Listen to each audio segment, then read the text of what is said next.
you made a joke last time. Yeah. That your husband was babysitting your kids. Right. And I was like, it hit me obviously, but I just met you and I wasn't going to say anything. I didn't know if it was cultural and you're like, I guess the joke didn't land. And I was like, I'm so glad it was a joke. But I didn't know.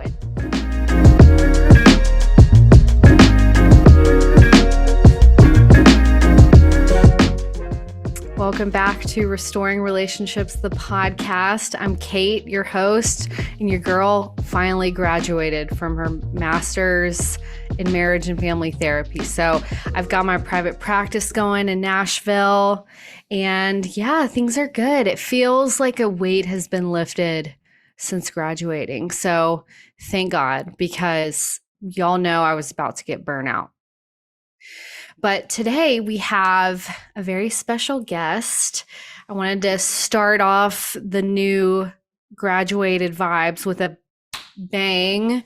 I got Sister Kathryn here today, and guess how we met each other? TikTok. Yeah.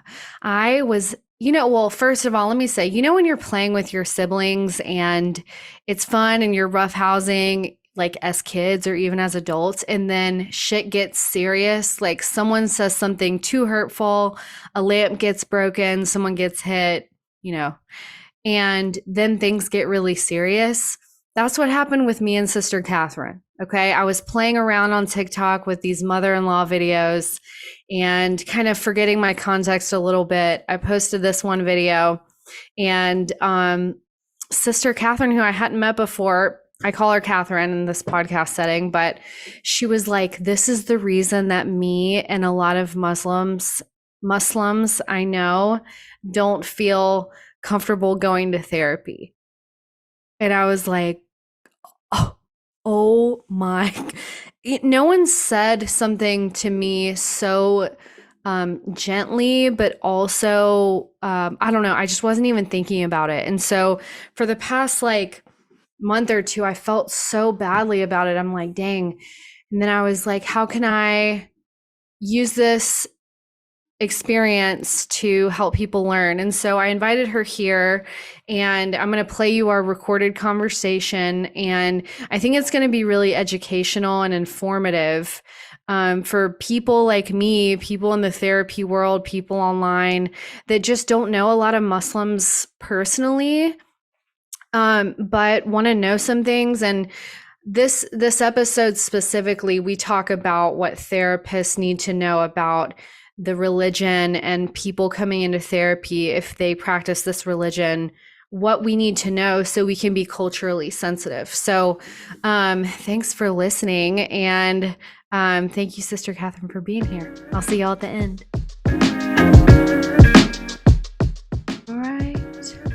All right. Are you nervous? Have you done this before? No, but not a podcast. I've done a few various interviews and things. My husband, being the imam at various Islamic centers since he got married, I've kind of ended up being proxy interviewed in the past. Yeah. Well, you're a good speaker. Like, you speak very well. And so I've assumed you had done this before, but no, huh? No, I think it's probably the autism and the very scripted speech that comes across that way. So I'm glad it comes across professional. That's good. It does, for sure. Use it to my advantage. Yeah. Well, and then calling you Kathryn is okay. Yeah, that's fine. Okay. Sister Kathryn is more kind of a title within the community. It's more like since there's not really a formal title for imam's wife and lady who takes care of the mosque. It's just kind of like a sort of a thing of respect among mostly the kids at our weekend school and people who attend the mosque. Gotcha. And is that your handle on TikTok, Sister Kathryn? Yes. I'll have to double check. I think it's Sister Kathryn IOCC, which is our organization. Well, yeah, that's right. Well, and that's how I met you. Is I posted a video and you left a comment, and that sparked a conversation. Right. And here we are. I actually I've done this. This is the second time I've done this where I've kind of started with someone over interactions on TikTok and then wanted to have a bigger conversation to kind of have resolution to our discussion.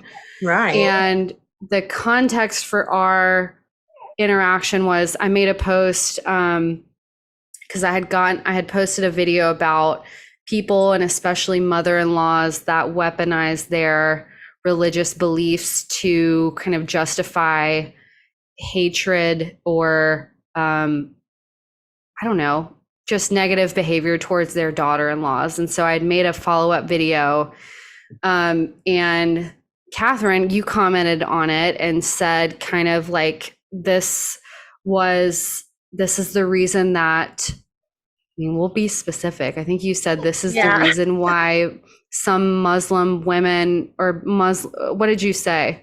Just Muslims in general. I think there's kind of a reluctance around seeking mental health help in general. I think that's common within a lot of communities, but speaking for our community specifically, there's a lot of reluctance. And I think a big part of it comes from just sort of this impression that there's going to be a lot of judgment, right, kind of disregard for the beliefs that are, so important to people within the community.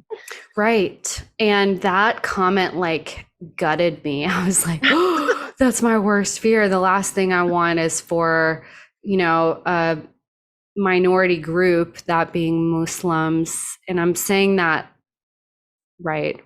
Muslim. It's a translating from Arabic to English, the letters are not quite the same, but Muslim, is about as close as you'll get. Muslim. Yeah, there's no C. That's kind of the big distinction. A lot of people go with the hard Muslim, which is Muz. Okay. Yeah. So it's like more like Muslim. Yeah, somewhere there with the soft. Well, and so that was my fear, was like, oh my gosh, I was kind of talking about evangelical Christianity. I didn't even think of that this would make people of other religions feel that way. And I think what struck me the most was the way that you commented. Like, it wasn't a trolling comment, like you're a bad person. It was just like, right, educational. I think a lot of people, and I come from a similar background in the sense that I was raised in the South in Texas. My mother's family is Catholic, but I was raised around a lot of evangelical Christians, Southern Baptists, that sort of thing. And so my default worldview was very Christian centric, specifically evangelical Christians. Yeah, right. And it's very easy, I think, for people to fall into that thinking and inadvertently end up, pushing other people out or kind of projecting their perceptions of religion through that lens onto everybody. Without any ill intent. I don't assume that. I think it's just, that's the way humans are. We think from what we know. And, excuse my co-host here. She's so cute.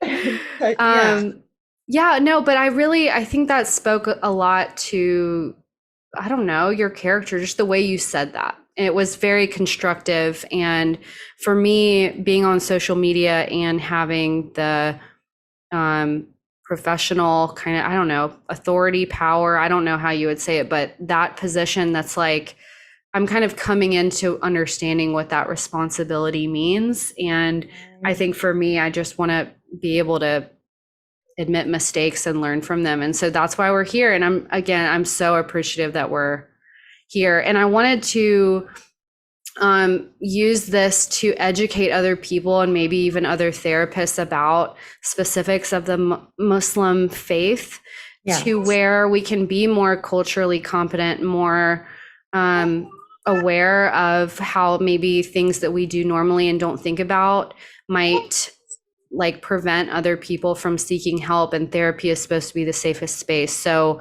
can you tell me a little bit more about your background? I know you've mentioned that you grew up in Texas, around the evangelical community. Yeah, I grew up in Texas. As I said, my mom's family was Catholic. I did not consider myself religious growing up. I actually became Muslim about 11 years ago. So most of my time growing up, I was more anti-religious. Yeah.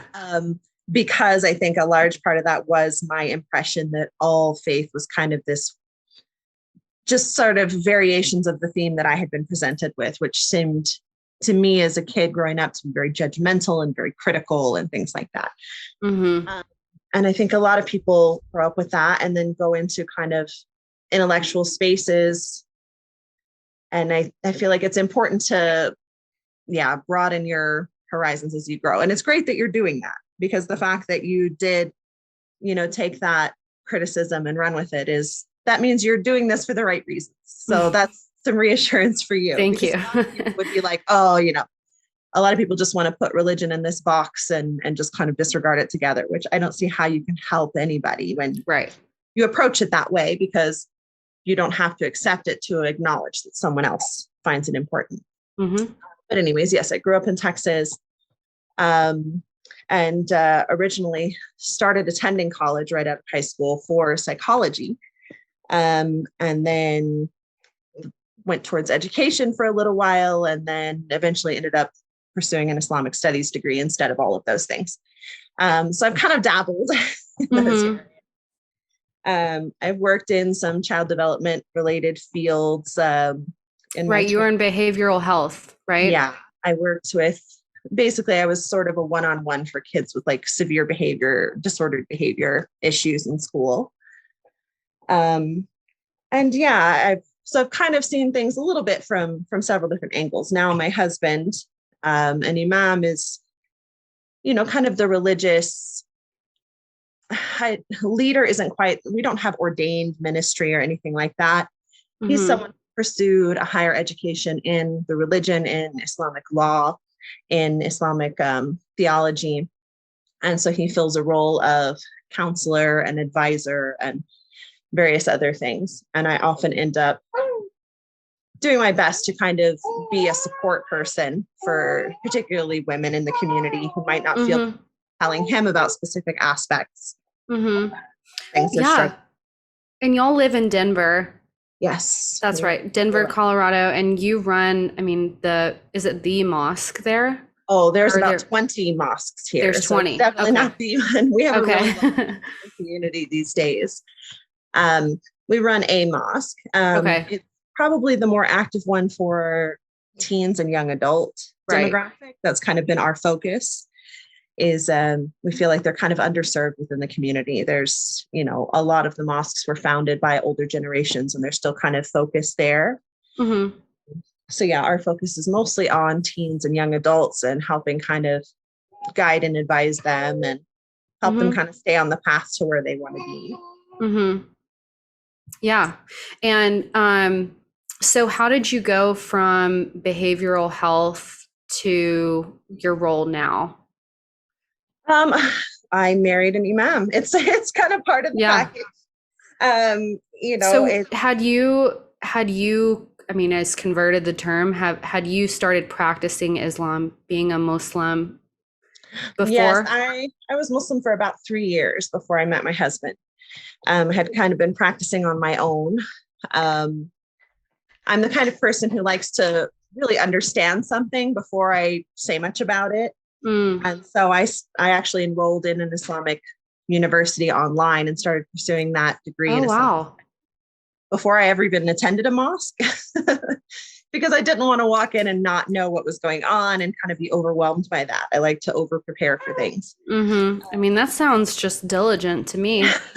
Yeah, right. I like to know what I'm talking about as much as possible. And so I had done some coursework and made a few friends through that, and ended up deciding that I felt like I did want to see, what the prospects might be for getting married as a Muslim. I wanted to have kids and do that whole deal. And that's how I ended up going to the mosque and ended up meeting him. And he was apparently very impressed with my seriousness and my diligence. And I went to find a husband and I found one. So And so, and then 11 years later, is that right? Here we are. I guess about 8 that we've been married. Okay. So 11 since I became Muslim. Yeah. Since you became Muslim. Can I ask what changed? Because I know you said, I'm just out of pure Yeah, curiosity. yeah. What changed from you growing up thinking that religions in general had this critical, judgmental, exclusive attitude towards people, and then from in growing up in a like knowing Catholicism and being Right. around Christianity in Texas, of all Mhm. places, Yeah. and then and then what changed until in that Okay, so time? it actually comes back to that aspect of me not liking to not liking to be ignorant. I Not liking to be basically, ignorant. yeah, so I considered myself an atheist, but Mm-hmm. I read heavily on various religions. Somehow I Mm. kind of skipped over Islam. I just kind of put it in the same box with, Christianity and Judaism. And then I decided, I ended up basically realizing that Muslims um, believe in Jesus as a prophet. Sorry, somebody is knocking on It's the door. okay. No problem. Hand the baby off. I thought she wanted to nap, but she did not. So yeah, I ended up realizing that my assumptions about Islam were not correct, essentially. I had kind of put them in the same box as something like Judaism, which was, maybe like a precursor or a distant cousin to Christianity.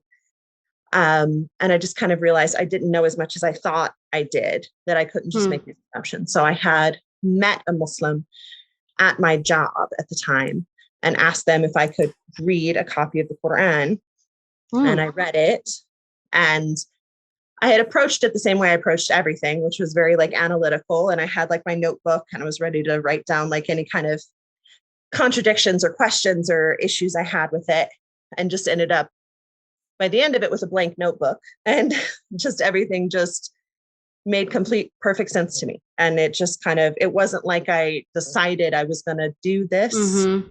It was more like I realized this was kind of the way I had been thinking and living anyways, just Mm. kind of clarified and laid out and, written down. So it just all, it just was very obviously true to me, and Mm.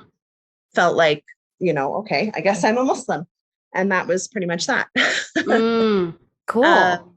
it was, yeah, definitely not something anybody saw coming. My family was very confused for a while, but they Mm-hmm. did well. They have. Yeah, I'm blessed with a very supportive family. My mom lives with us most of the year, actually. She still considers herself a Catholic. She's actually visiting my brother and sister right now to celebrate Christmas and all of those things. Mm-hmm. Then she comes back and stays with us most of the year. Mm-hmm. So, yeah. So, in your mind, I mean, because I'm sure when you're growing up, you did encounter that judgment, that exclusivity kind of mindset. And we see that so prevalent today. And I think what's difficult, I mean, I would think for therapists, what would be difficult would be separating the faith aspect from the character aspect. Like the character, as say, for example, it's that judgment, Right. that hatred, and Right. separate, and kind of using beliefs to justify that. Right. And so for you, how do you understand that now? I mean, probably having been exposed to Yeah. that. I mean, obviously, I mean, you would hope that everyone, as they get older, gains a little more perspective and objectivity. And, Mm-hmm. as I've gotten older, my husband actually does a lot of interfaith work. He's done a lot of work with churches and synagogues and things like that. And that actually opened my eyes more to the actual people, people who are actually taking their religion to heart and sincerely practicing their faith, Mm-hmm. rather than just kind of using it as like a cudgel to like beat people over the head with. So I have gained a lot more perspective regarding Christianity and Judaism as well, as a Muslim, ironically. Mm-hmm. Um, and yeah, that's going to be a struggle for anyone in any field, is how do you make that distinction? How do I be respectful of someone's beliefs while not letting them use it as, a weapon? Weaponizing it. Yeah. That's a whole layer of things. We have struggles with that even within the Muslim community, where you'll have someone Sure. who's got some cultural ideology they've taken on as part of their belief system that doesn't really belong there. Mm. And how do you convince them of that? So my husband has a little leverage because he is educated in the religion. And so he can kind of try and work with them on that. But I think I Mm-hmm. had mentioned last time, in my perfect world, every healthcare related adjacent professional educator, anyone who is helping someone with their health or with their education in any way, shape, or form would have, a couple rabbis and a couple Mm-hmm. imams and a couple priests and pastors like on speed dial. So they Mm-hmm. could clarify these issues and we could kind of bounce people back and forth. That Mm-hmm. would be best case scenario, because there are going to be some things that you run into that are just outside your purview, like as Mm-hmm. not being a religious scholar. Right. Anytime you try and counsel someone who's deeply religious or who claims to be deeply religious, I'm sure you're going to run into those barriers. Yeah.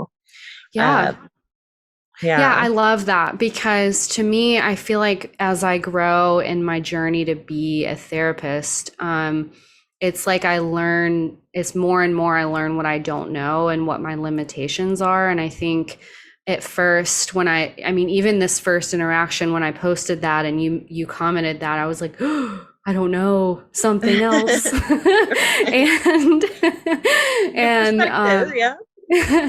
and I think that's such a relief to me to know that I don't have to do it all, especially in the therapy office, and realizing that religious beliefs, I don't have to be a Muslim to help a Muslim in Right. therapy. Definitely. And I think the danger comes in a lot of fields, when a lot of times I think what people will default to is just, again, disregarding anything that's, faith adjacent. But like Yeah, you're going to put a wall up there that's that's going to right. completely stop that therapeutic process from happening. Like if me or one of my good friends was to go to therapy for something and just have a therapist be like, okay, well, we're not here to talk about religion, or, let's leave the religion to the side or whatever. That's the end of the conversation for me, because Right.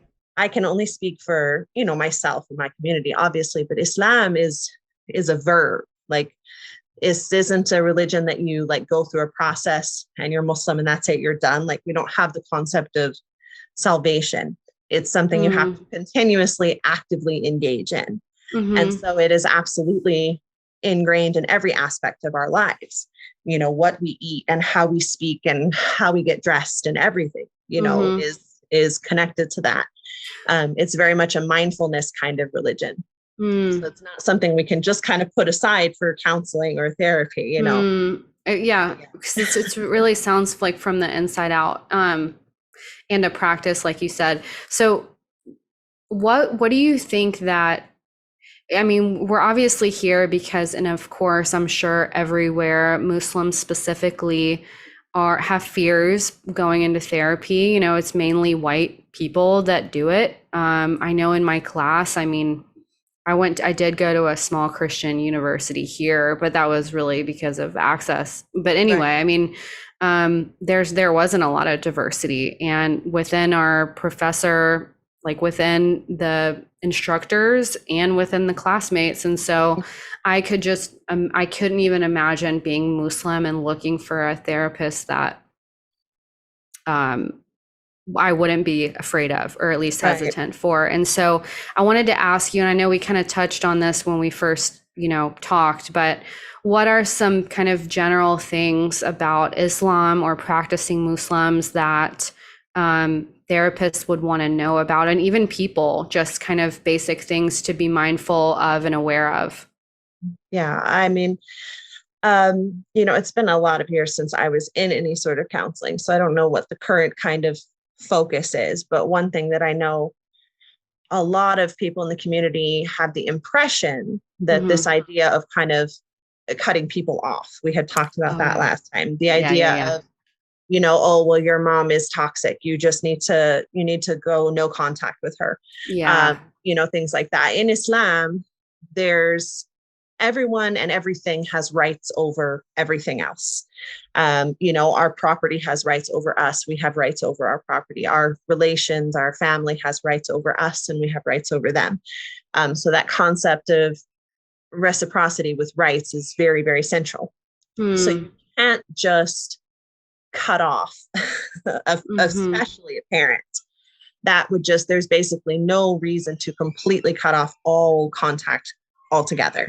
Hmm. Now you can limit your contact. Obviously, you can limit your engagement. You can put boundaries in place. Things like that are absolutely, permitted and maybe encouraged depending on the context. But the idea of just going completely no contact with someone is almost always not something that we would do. Hmm. Um, Even someone else who is a Muslim has a right that you shouldn't even go more than 3 days without returning a greeting from them if they were to greet you. Hmm. So the idea of community and that connectedness is very central. Hmm. I think a lot of Muslims have the anxiety. They have that impression that, they're going to go or their kids are going to go. That's a big concern now as parents Hmm. worrying about their teenagers, their young adult children going to therapy, and like they're gonna brainwash you and they're gonna tell you to like cut us all off and leave Hmm. the community and that sort of thing. So that's definitely a concern that exists. Hmm. Um, I'm trying to Yeah, and I mean, I get that. Like, I think in my education, and I mean, I think it's more so, I would say, online mental health culture, right, more so than actual right.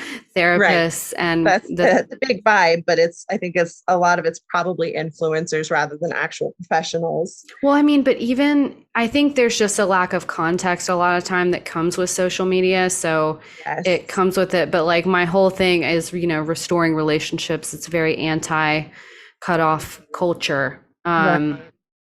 So I do think that there's not enough information out there that teaches people how to keep relationships or, at least Right. maintain your sense of self in a Right. maybe toxic one with Yeah. parents. I mean, that's kind of the one of the biggest issues right now is the increase of estrangement between parents and Yeah. children. And that's a really sad thing. Yeah, it's a big issue in our community, Mm, that just there's big barriers because a large portion of our community, very large portion, probably majority, you have the parents who immigrated, and then you have mm-hmm. their children who were raised mostly or completely in the United States.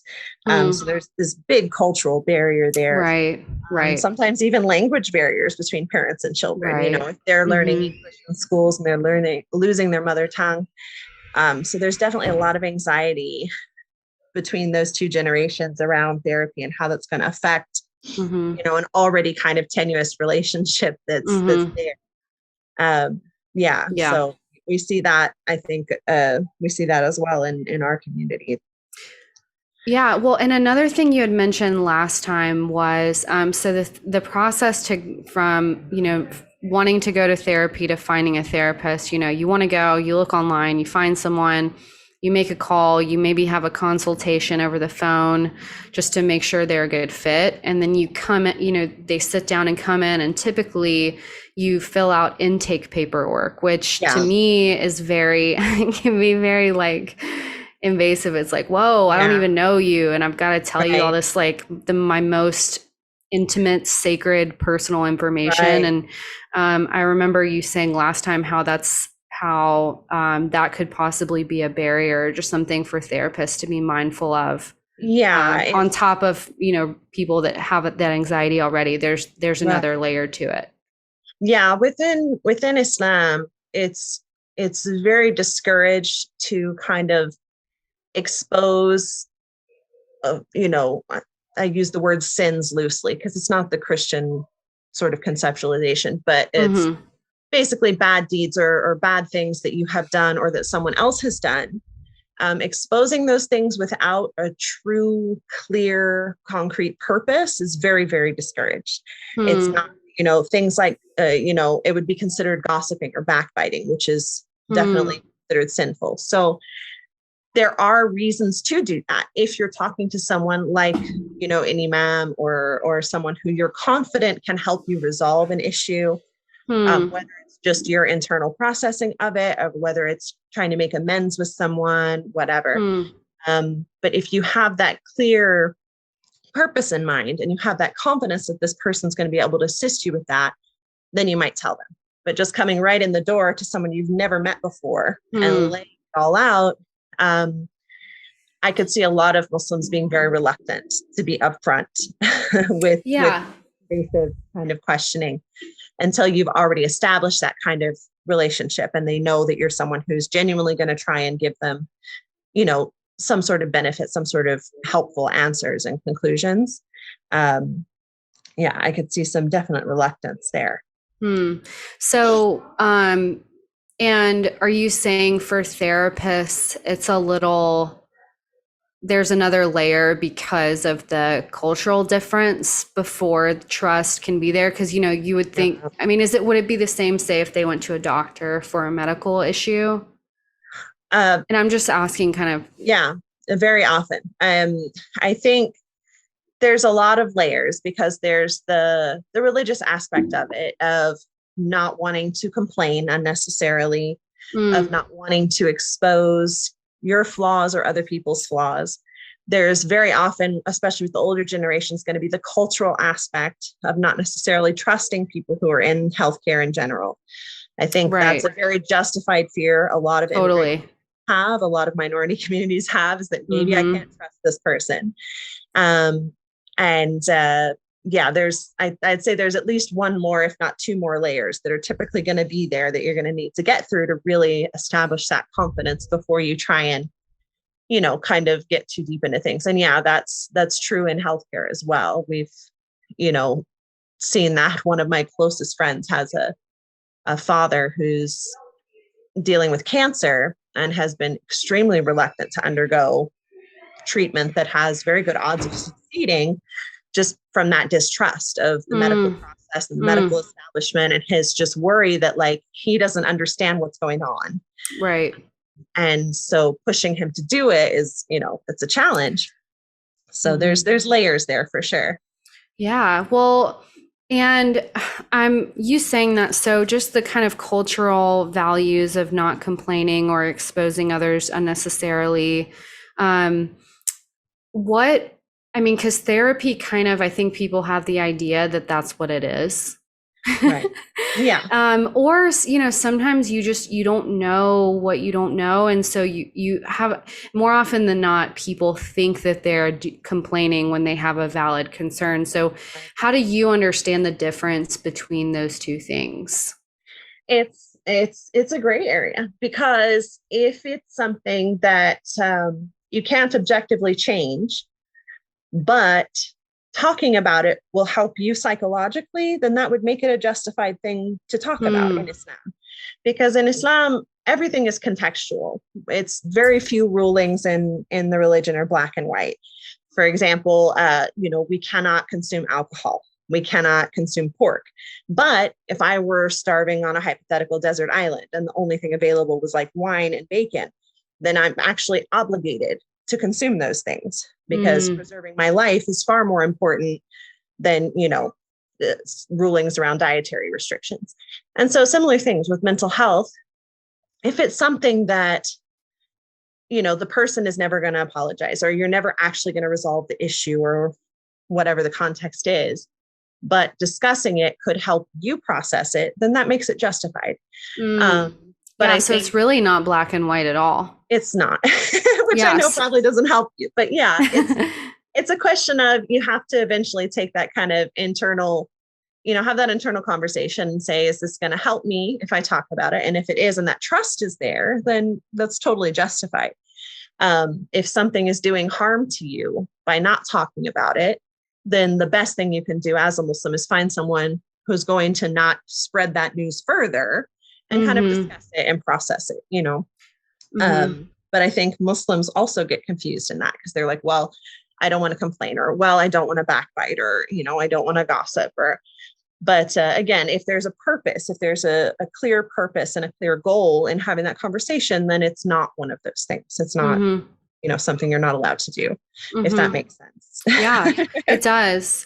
Um, well, and I would hope that people understand that therapy is very low risk in terms of figuring those things out because of Right.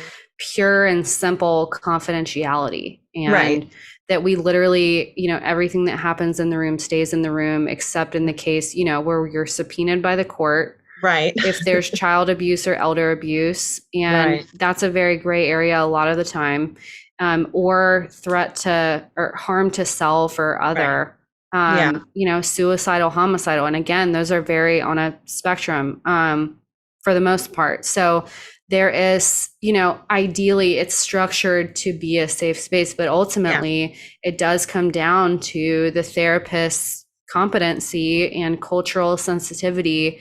Right. Those, I wouldn't say they're extra things as a therapist. To me, they're very Right. integral, They should whatever. be. Yeah, Well, they they should should be. be for sure. Yeah. And part of me feels like, if we could make more connections between, again, speaking for my community, because we often have people who are reluctant to talk to myself or my husband because we are part of the community, and they do have Mm, that legitimate fear that, well, he also knows that's this other person that I had this issue with. So what if, the news makes its way back to them? Whereas with mm-hmm, a therapist who's not part of the community, you don't have that risk. But again, mm, it's building those connections, because I feel like our community could definitely benefit from having places they can go to have these conversations that aren't mm-hmm. part of the drama, so to speak, that aren't, Right. kind of That are intermeshed total. with all of it.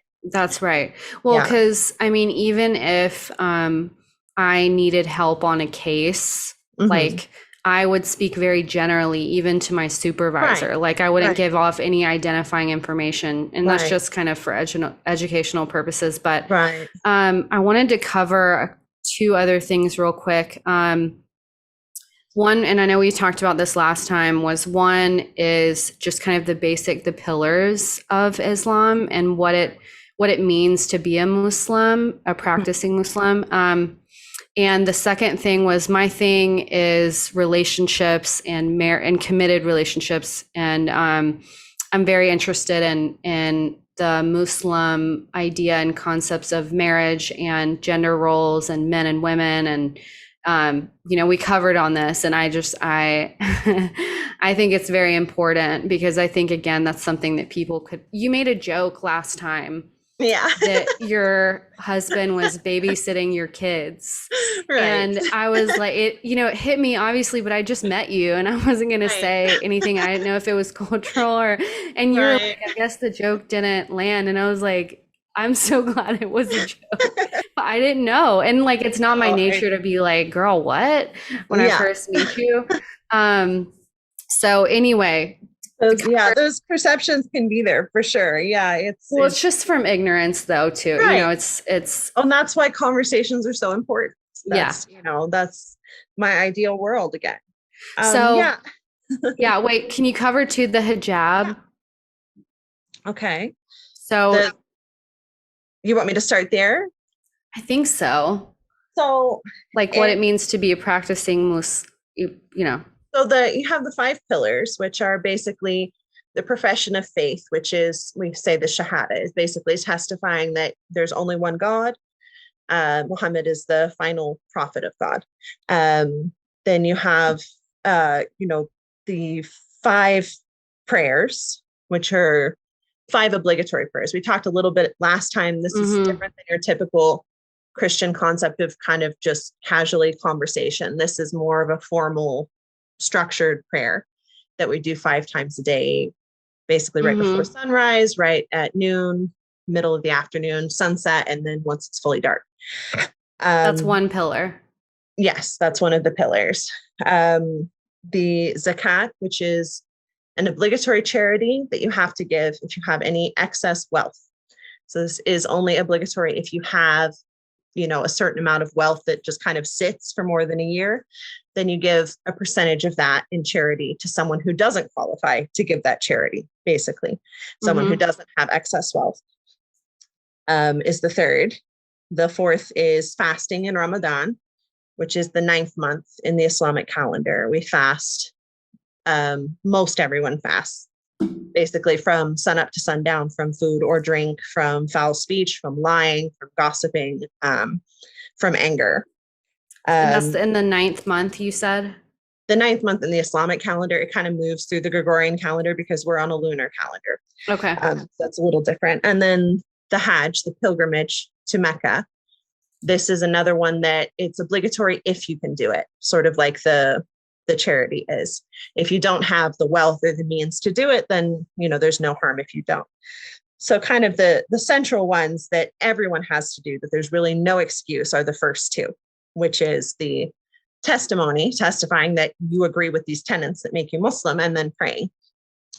Hijab is not one of the 5 pillars of Islam, just to throw that out there. There's a lot of things that people think of as like central to the Muslim identity that are very important, but they don't make or break you as a Muslim. So you can be a Muslim who drinks alcohol. You can be a Muslim who does not cover themselves. You can be a Muslim who is homosexual. Those things are considered sinful, but they don't make you not a Muslim anymore, if that makes sense. There's very few things that actually take you out of Islam. Basically, worshiping someone other than God, refusing outright to pray. Those are kind of the 2 main things that would make you not be a Muslim anymore, which if you're doing either of those things, you're basically saying I'm not a Muslim anyway. So that's pretty much that. Hijab is a word that's a general term that just means like a veil or a covering or a barrier in Arabic. And it's that form of using it in the sense of modest dress is prescribed for men and women. The degrees are different. Obviously, my husband has to keep his beard. He can't shave his face. So that's a modesty thing. Yeah, he has to. Men have to grow a beard. They should shave their mustache, but grow their beard. They can't wear clothes that go past their ankles in length, like extravagantly long clothes. They can't expose the area from their navel to their knees by wearing either tight clothes or see-through or small clothes. They are not allowed to wear silk or gold. And so that's kind of the main, dress codes for men. Women, the degree of what needs to be covered rather than navel to the knee, it typically agreed upon it's everything but face and hands. I take it a degree further. My husband and I actually differ a bit on this. I feel like covering the face is heavily recommended. He feels like it's just kind of an extra thing. So he actually was kind of iffy on me wearing the niqab and covering my face, which surprises a lot of people because they always assume he made me do it. I used COVID as an excuse to start doing it because I'd always wanted to. Oh, so you didn't before then? No, I didn't. I actually bought several face veils when I first became Muslim, but I wasn't able to work up the courage to start wearing them. I was still working, a 9-to-5 job. And I was just worried about how it would complicate things, especially working with kids with behavior issues. I wanted to still have that, face-to-face contact. But once COVID came around, I was like, oh, well, I could just do this instead of a mask. How's it been for you? It's, I feel very comfortable with it.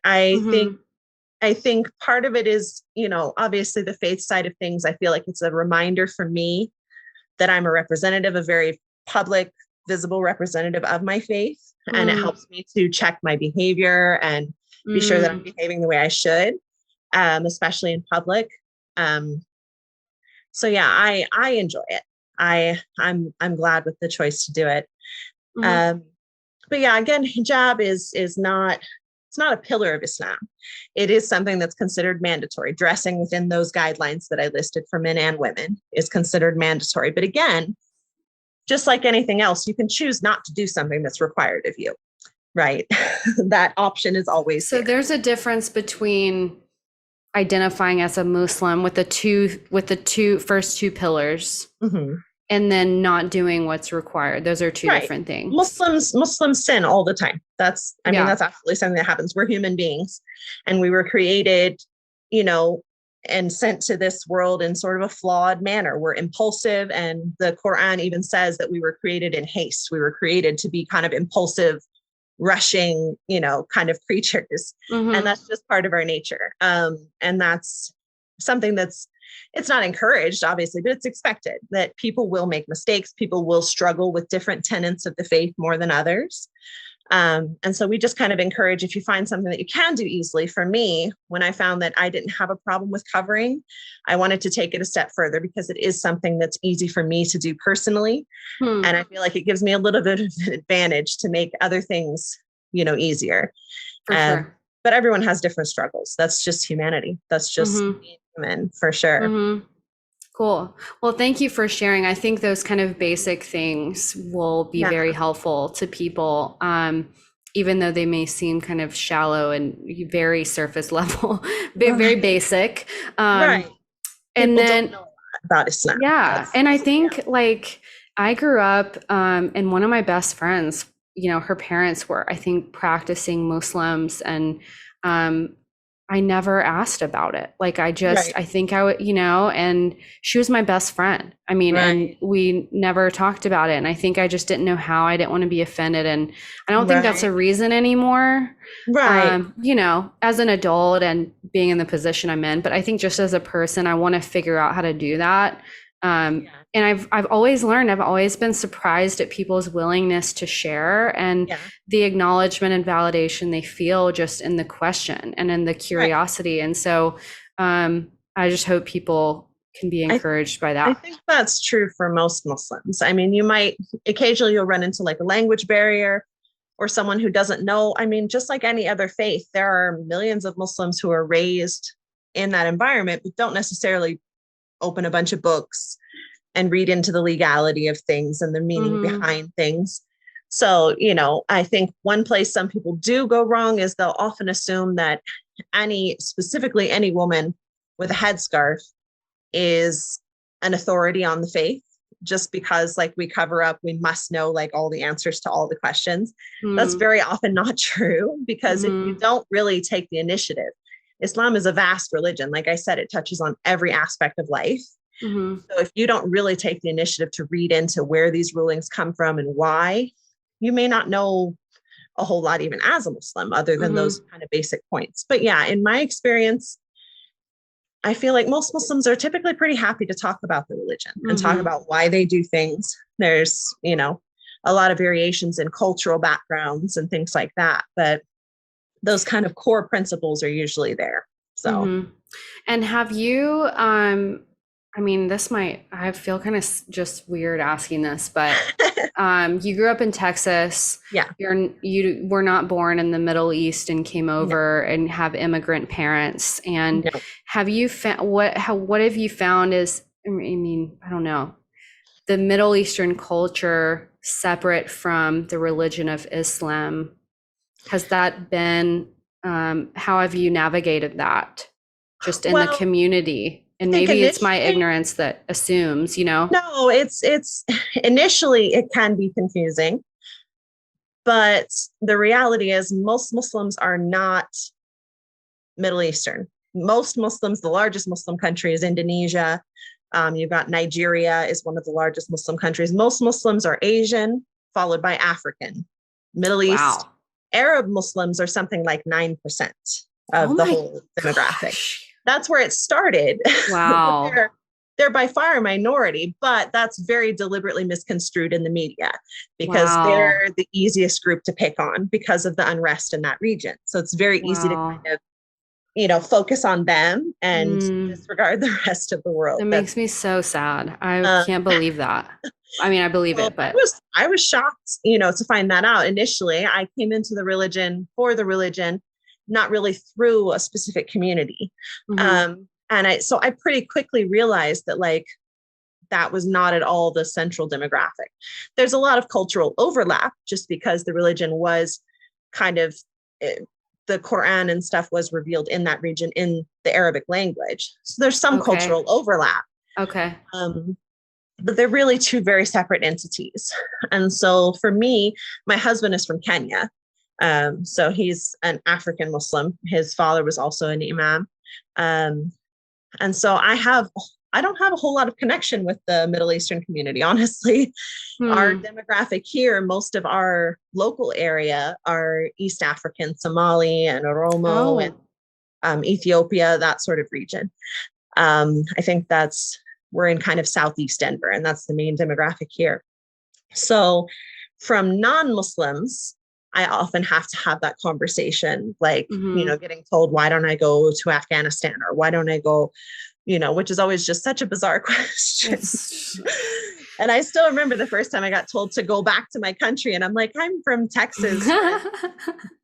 My family has been here so long, I can't even find where they came from. Like, Well, and I I don't. want to I want to mention too, I before I reached out to you to have this conversation, I watched a lot of your videos and read the comments, and I just like cannot, I mean, I believe the level of hatred, ignorance, and just I was just so blown away by the way you responded to most of them, which was just very full of grace and patience and understanding in a way. I don't know. I don't know your how you have the tolerance for that. I mean, Well, that's I joke that like I was prepared for being visibly publicly Muslim because I was very, very much bullied in school, middle school, high school. I was not a Muslim. I was just a probably autistic, slightly weird kid. And I don't know, somewhere around 1920, I just kind of stopped caring about it. mm-hmm, Just kind of came to a place where I was comfortable enough in myself that like mm-hmm, I don't see it as personal. I tend to feel more bad for someone for being that ignorant than mm-hmm, like offended personally. And mm-hmm, because of that, I'd rather them harass me than somebody else because not everybody's made it to that place, where they're kind mm-hmm. of, I'm happy in my life. I'm completely content. Like I'm not going to be bothered by some strange random person on the internet's opinion. Um, but Well, yeah, that's very admirable. We can all and learn some from of that. those conversations have turned around, surprisingly, if you, well, and like you could have reacted very offended to my comment on your video. I might have come across a little harsh, but if you try and take a breath before you respond and just kind of, Mm-hmm, a few of those conversations have turned around and I've ended up getting private messages later where they're like, I'm actually kind of curious about your religion, like, mm-hmm, sort of thing. mm-hmm. So you just never know. Yeah, Sometimes people are just lashing out. And I'm sure you know all about that yeah, working in your field. yeah. Sometimes people are just lashing out. Yeah. Well, well, and I just, again, I think that's so admirable. And I really do think there is such a power in the way that you speak. And that was what struck me, was you were, anyway, the last thing I know we have a couple minutes was the gender roles and just being specific. Like if a woman comes in my office, she's Muslim, I don't know what she's struggling with, but what should I know about her relationship dynamic if she is in a committed one So gender with roles, men or with women? I don't know. gender roles are within Islam, they're very loosely defined pretty much everywhere but travel and finance. So within Islam, men are typically considered guardians. They have the role of making money and spending money to sustain the family, to buy food, to buy clothes, to pay for an education, to pay for housing, all of those things are 100% the male figure's role, be it father, husband, brother, if the sister is single. That's their obligation. Women can work, they can earn their own money. The first wife of the Prophet, her name was Khadijah, and she was roughly 15 years older than him and was a businesswoman. That's how they ended up meeting. She had sent him to sort of navigate one of her caravans. And so there's nothing wrong with a woman having money, earning money, but it's hers to kind of deal with. Whereas her husband is still obligated to do all of the financial stuff, the Mm-hmm. obligatory finances.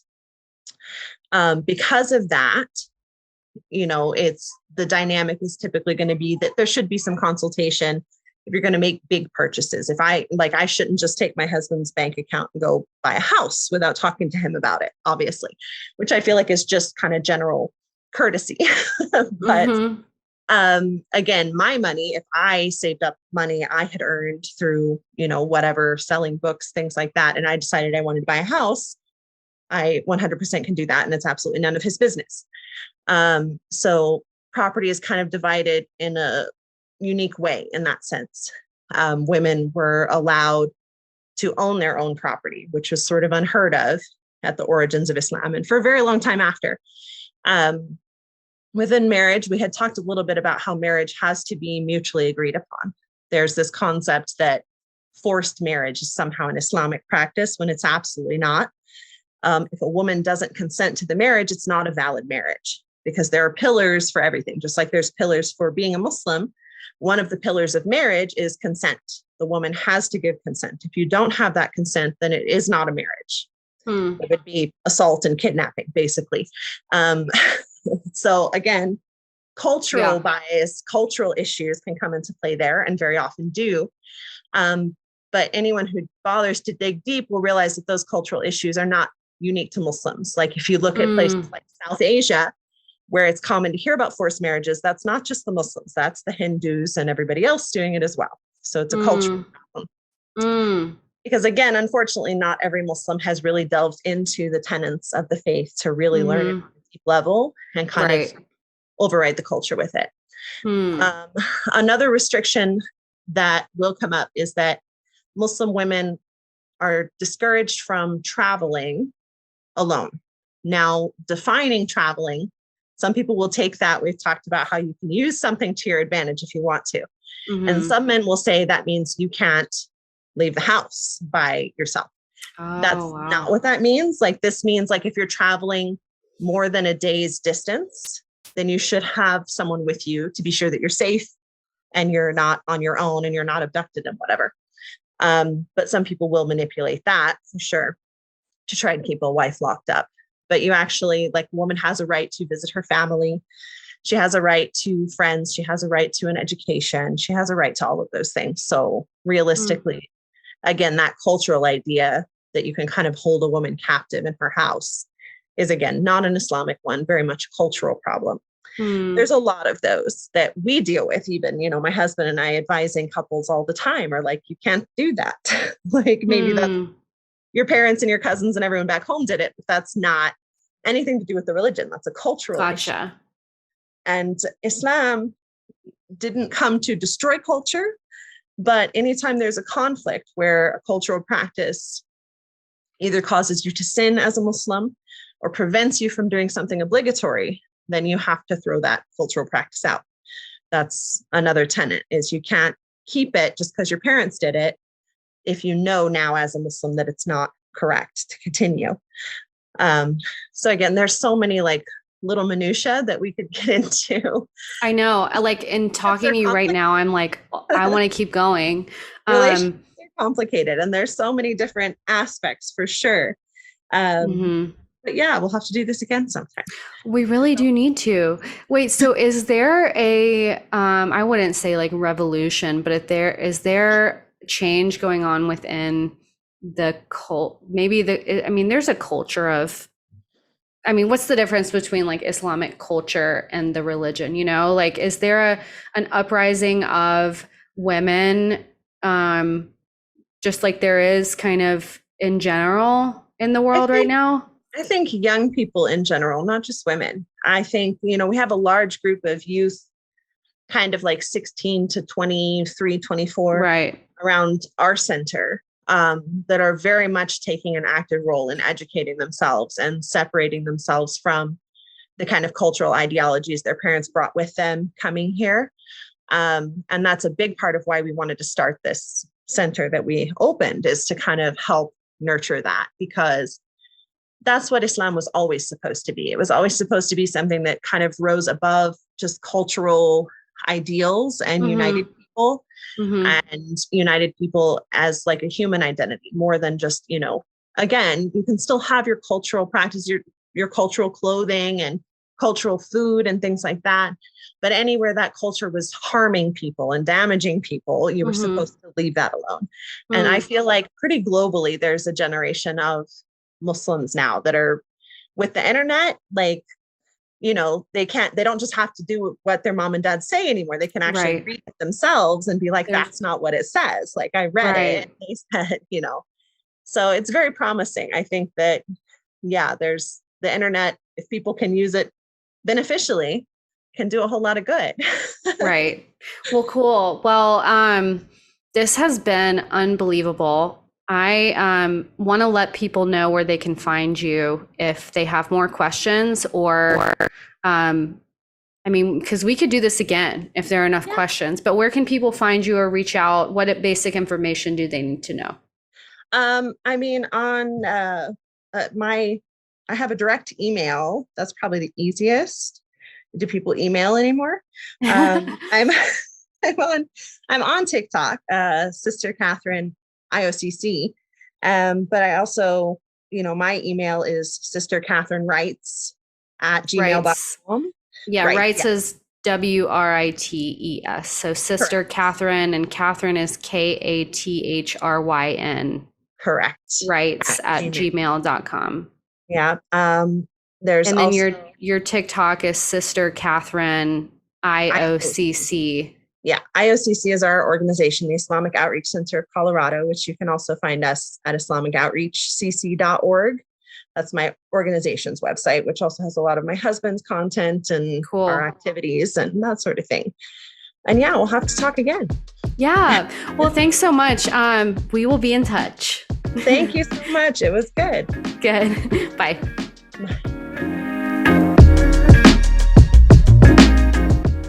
All right. So thank you, Kathryn, so much again for being here. I know I learned so much from interacting with you. I think, and I said this a lot in the episode, that I learned just to be gracious and gentle. And she really modeled that for me in these interactions. And that's what struck me the most. So thank you all for listening. Thank you, Kathryn, for being here. This is Restoring Relationships, the podcast. If you want to get updates on when new episodes are released, be sure to subscribe at restoringrelationships.com. And I'll see you next time.